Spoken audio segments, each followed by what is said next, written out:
Jim Davidson sparks controversy after calling out Sadiq Khan over Working-Class Brits. Okay, this one's going to stir things up. While most headlines were still focused on the general election results and cabinet appointments, one comment from a British comedian sent a tidal wave through political circles, and social media didn't know what to do with it.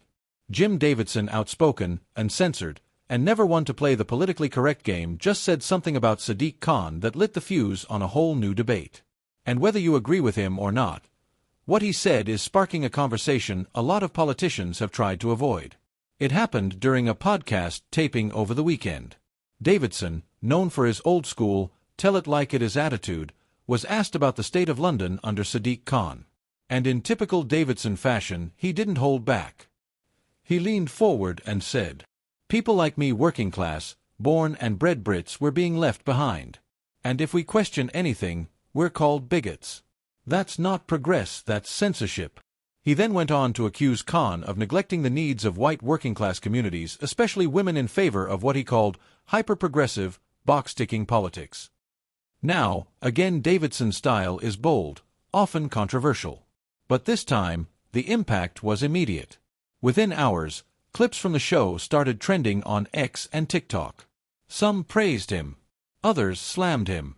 But almost no one ignored him.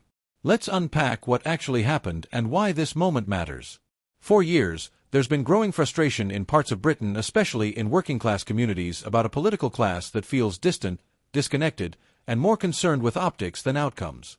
And whether you support Jim Davidson or not, he's become something of a megaphone for that frustration.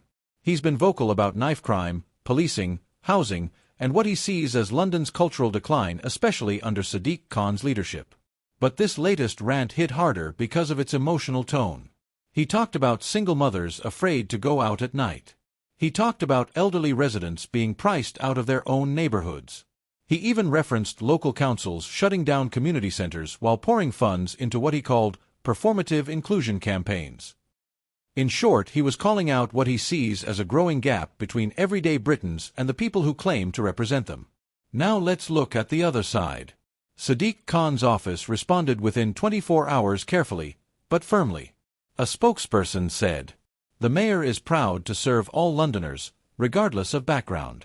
He has invested record amounts into policing, youth services, and community programs, especially in historically underfunded areas." And to be fair, Khan's record does include major funding boosts to safety initiatives and small business recovery plans in areas like Croydon, Barking, and Hackney. But here's the problem: this debate isn't just about numbers. It's about perception. It's about people feeling unheard. And that's where Jim Davidson's words, blunt as they were, are resonating with a large portion of the public. On social media, comments flooded in. "He just said what most working-class people are too scared to admit. This isn't about race, it's about being ignored. I don't agree with his tone, but he's not wrong about the divide." Even in mainstream media, the conversation picked up steam. On GB News, a panel discussed the growing sense that white working-class communities, especially women and older residents, have been sidelined in the rush toward ultra-progressive policies. One guest said, "We've created this hierarchy of concern. Some groups get all the airtime, others get told to be quiet and check their privilege." Meanwhile, The Guardian fired back, publishing a piece titled, "Jim Davidson's Rhetoric Isn't Brave, It's Backward." It argued that Davidson's views represent a nostalgic version of Britain that no longer exists, and that his comments risk stoking unnecessary division. So where does this leave us? Are people like Jim Davidson just out-of-touch provocateurs? Or are they giving voice to something the political establishment is too afraid to acknowledge?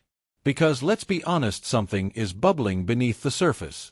There's a deep frustration among millions of people who feel they've been pushed to the sidelines, not just economically, but socially, politically, even culturally.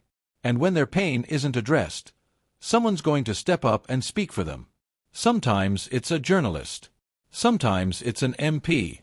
This time it was a comedian. And here's the bigger takeaway. You don't have to agree with how Jim Davidson said it. But maybe it's time to listen to why he said it. Because the real danger isn't offensive words. It's silencing the people who feel forgotten. So the question remains, will Sadiq Khan and Labour engage with these concerns directly? Will they address the feeling of invisibility that so many working-class voters of all backgrounds are expressing? Or will the gap between the polished political speeches and the raw reality of the streets continue to grow? Because if this moment taught us anything, it's that if mainstream politics doesn't start listening, someone else always will. And the longer they wait, the louder those voices will get. Stay tuned.